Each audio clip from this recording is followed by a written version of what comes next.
حمد و صلات کے بعد محترم بزرگوں دوستو، اللہ رب العالمین نے ارشاد فرمایا کل نفس ذائقۃ الموت، ہر جان نے موت کا ذائقہ چکھنا ہے۔ اس کی تشریح کل کے درس میں ہو چکی۔ اللہ رب العالمین ارشاد فرماتا ہے وَإِنَّمَا تُوَفَّوْنَ أُجُورَكُمْ يَوْمَ الْقِيَامَةِ، بے شک تمہارے بدلے قیامت کے دن پورے پورے دیے جائیں گے۔ نیک اعمال کا پورا پورا بدلہ یہ بھی قیامت کے دن ملے گا، اور برے اعمال کی پوری پوری سزا یہ بھی قیامت کے دن ملے گی۔ یعنی مومن کو نیک اعمال کا جو بدلہ دنیا میں دیا جاتا ہے وہ تھوڑا ہے۔ اس لیے میرے آقا علیہ السلام نے فرمایا کہ الدنیا سجن المؤمن و جنت الکافر، دنیا مومن کے لیے قید خانہ ہے اور کافر کے لیے جنت ہے، اور کافر کو اس کے برے اعمال کی جو سزا جو عذاب دیا جاتا ہے دنیا میں یہ بھی تھوڑا ہے۔ قیامت کے دن پورا پورا بدلہ اس کا دیا جائے گا جو ہمیشہ کا عذاب ہوگا۔ فرمایا فمن زحزح عن النار وادخل الجنۃ فقد فاز، جو جہنم سے دور کر دیا گیا، دوزخ سے دور کر دیا گیا اور جنت میں داخل کر دیا گیا تو وہ کامیاب ہو گیا۔ خالق کائنات نے حقیقی کامیابی کو ذکر فرمایا۔ دنیا میں اگر ہم دنیاوی معاملات میں کوئی کامیاب بھی ہو جائیں تو اگر یہ دنیاوی معاملات میں جو کامیابی ہے اس میں ہماری اگر آخرت کا نقصان نہیں ہو رہا تو پھر یہ تو کامیابی ہے، لیکن اگر دنیا کے پیچھے لگنے کے ساتھ ہماری آخرت کا نقصان ہو رہا ہے تو پھر سمجھیں یہ کامیابی نہیں ہے۔ حقیقی کامیابی خالق کائنات نے بیان فرما دی، فرمایا جو جہنم سے دوزخ سے دور کر دیا گیا اور جنت میں داخل کر دیا گیا۔ دو باتیں ہیں، جہنم سے بھی دور کرنا، جنت میں داخل کرنا۔ تو جو جہنم سے دور کر دیا گیا اور جنت میں داخل کر دیا گیا تو فقد فاز، وہ کامیاب ہو گیا۔ میرے آقا و مولا صلی اللہ تعالی علیہ وسلم ارشاد فرماتے ہیں جنت میں ایک کوڑے کی جگہ، یہ کوڑا ڈنڈا یا عصا آپ سمجھیں، ایک کوڑے کی جگہ جنت میں یہ دنیا اور ما فیہا سے بہتر ہے۔ اگر کسی کے پاس پوری دنیا ہے اور جو کچھ اس کے اندر ہے وہ اس کا مالک ہے، لیکن جنت میں اس کی ایک کوڑے کی جگہ نہیں ہے تو سمجھو اس کے لیے کوئی بہتری نہیں ہے۔ اگر چاہو تو تم یہ آیت پڑھ لو فمن زحزح عن النار وادخل الجنۃ فقد فاز، جو جہنم سے دور کر دیا گیا اور جنت میں داخل کر دیا گیا تو وہ کامیاب ہو گیا۔ میرے آقا علیہ السلام نے اس آیت کی تفسیر بیان فرما دی، فرمایا اللہ کی راہ میں صبح یا شام کرنا یہ دنیا اور ما فیہا سے بہتر ہے۔ اب الحمدللہ آپ کی صبح ہو رہی ہے، اللہ کے راستے میں بھی ہو رہی ہے، نماز پڑھنے آپ آئے ہیں، میں نہ بھی آتے تو بھی آپ کی صبح ہو جاتی، لیکن یہ صبح اللہ کے راستے کی ہے، کاش کہ کوئی سمجھے۔ آپ کا ہر عمل، آپ کی دنیا کا عمل بھی آپ کا اللہ کا راستہ بن سکتا ہے۔ اگر آپ گھر سے نکلتے ہیں حلال کمانے کے لیے اور کسی کو دھوکہ نہیں دیتے تو یہ آپ کا سارا دنیا کا عمل دن میں جو آپ کمائی کرتے ہیں یہ آپ کی عبادت بن جائے گی۔ تو میرے آقا مولا علیہ الصلوۃ والسلام نے خود بھی دوزخ سے پناہ مانگی ہے اور جنت کے حصول کی دعا کی ہے۔ یہ ہماری تعلیم و تربیت کے لیے ہے کہ ہم ہمیشہ جہنم سے پناہ مانگتے رہیں اور جنت کے حصول کے لیے دعا کرتے رہیں۔ ہمارے آقا مولا صلی اللہ تعالی علیہ وسلم دعا کرتے تھے اے اللہ میں سستی سے، بڑھاپے سے، اعوذ بک من الجبن والبخل والہم والغم واعوذ بک من فتنۃ المسیح الدجال ومن فتنۃ القبر۔ میرے آقا مولا صلی اللہ تعالی علیہ وسلم امت کی تعلیم کے لیے یہ دعائیں پڑھا کرتے تھے، اے اللہ میں سستی سے، بڑھاپے سے، قرض سے اور گناہ سے تیری پناہ میں آتا ہوں۔ اے اللہ میں دوزخ کے عذاب سے، دوزخ کے فتنے سے، قبر کے فتنے سے، قبر کے عذاب سے تیری پناہ میں آتا ہوں۔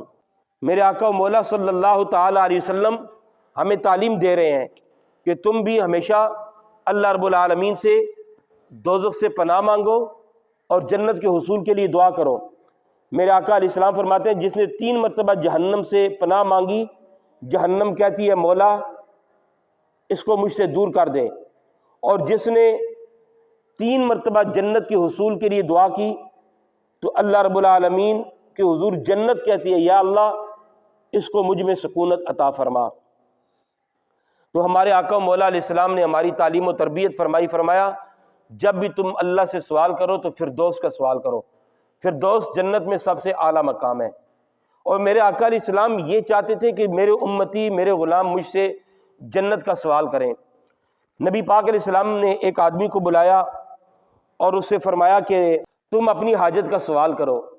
اس نے نبی پاک علیہ السلام سے عرض کی مجھے ایک اونٹنی دے دیجیے۔ سرکار دو عالم علیہ السلام نے اس سے فرمایا کہ تیری عقل تو حضرت موسیٰ علیہ السلام کی امت کی بڑھیا سے بھی گئی گزری ہے۔ پھر صحابہ کرام نے اس بڑھیا کا ماجرا پوچھا، معاملہ پوچھا، تو نبی پاک علیہ السلام نے فرمایا جب موسیٰ علیہ السلام دریا پار کرنے لگے، راستہ مشتبہ ہو گیا، تو اللہ رب العالمین نے حکم دیا کہ یہاں پہ یوسف علیہ السلام کا جسد اطہر ہے، ان کا مزار مبارک ہے، قبر انور ہے، یا ان کے جسد اطہر کو نکالیے اور ساتھ لے کے جائیے۔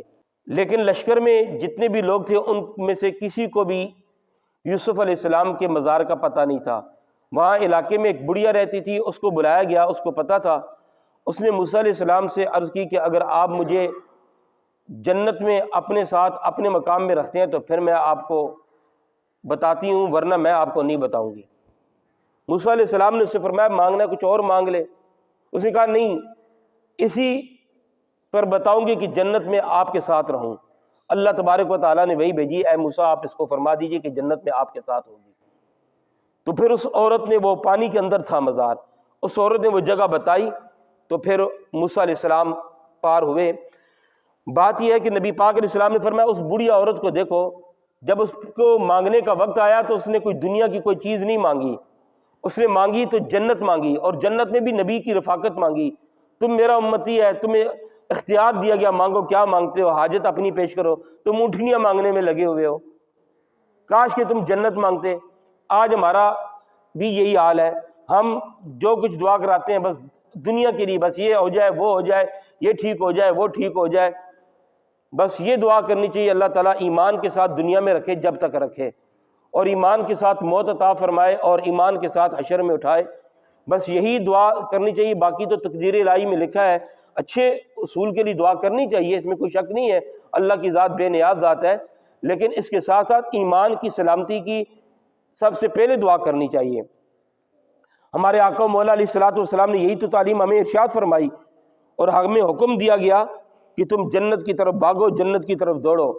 اللہ رب العالمین سے دعا ہے اللہ رب العالمین ہمیں جہنم کے عذاب سے بچائے اور جنت میں داخلہ عطا فرمائے۔ وَمَا الْحَيَاةُ الدُّنْيَا إِلَّا مَتَاعُ الْغُرُورِ، یہ دنیا کی زندگی صرف دھوکے کا سامان ہے، بس اس میں سے وہی ہے جو آپ نے کھا لیا اور فنا کر دیا، جو پہن لیا اور بوسیدہ کر دیا، اور جو کچھ آپ نے اپنے ہاتھ سے آخرت میں بیچ دیا۔ تو میرے بزرگوں، دوستو، جنت سستی ہے اور جہنم مہنگی ہے، لیکن آج ہمارا حال دیکھ لیں، ہم جہنم پیسوں سے خریدتے ہیں اور جنت مفت میں بھی نہیں لیتے۔ کہتے ہیں نا یہ جو کچھ بھی دنیا کا، مجھے آپ یہ بتائیں نا کون سا ایسا گناہ ہے کہ جو بغیر پیسوں کے ملتا ہے؟ یہ آپ شادیوں بیاہوں پہ ناچنے والے بجانے والے منگوا کے لاتے ہو نا، پیسے مانگتے نہیں پہنتے ہیں، اتنے تو آپ مولوی کو نکاح میں نہیں دیتے ہو جتنے ناچنے والے کو دیتے ہو، لاکھوں روپے اڑاتے ہو ہیں۔ گناہ پیسوں سے خریدتے ہیں ہم لوگ، اور جنت مفت میں ملتی ہے۔ یہ آپ کا مسجد میں داخلہ، جنت میں کوئی پیسے لگتے ہیں؟ آپ کو کہا جاتا ہے بھائی اللہ کے گھر کی خدمت کرو، یہ اور بات ہے، لیکن یہ نہیں ہے کہ آپ پیسے نہیں دیتے تو مسجد میں نہیں آ سکتے، آپ پیسے نہیں دیتے تو وضو نہیں کر سکتے، آپ پیسے نہیں دیتے تو نماز نہیں پڑھ سکتے۔ جنت تو فری میں کھلی ہوئی ہے، لیکن کون ہے آنے والا؟ اور ابھی یہاں پہ گناہ کا سامان ہو جائے، لوگ پیسے اپنے گھر سے لوٹانے کے لیے تیار ہو جاتے ہیں۔ جنت فری میں ملتی ہے، ہم نہیں لیتے، جہنم پیسوں سے ملتی ہے، اس کو ہم شوق سے خریدتے ہیں۔ یہ ڈرامے، یہ فلمیں، یہ گانے، یہ بجانے، یہ جو کچھ بھی سامان ہے دنیا کا، دیکھیں نا آپ، قدم قدم پہ بندہ گناہ میں چلا جاتا ہے۔ اللہ پاک ہم سب کو محفوظ و مامون فرمائے۔ یہ دنیا کی زندگی دھوکے کا سامان ہے، اللہ پاک ہم سب کو اس سے محفوظ و مامون فرمائے۔ وآخر دعوانا ان الحمد للہ رب العالمین۔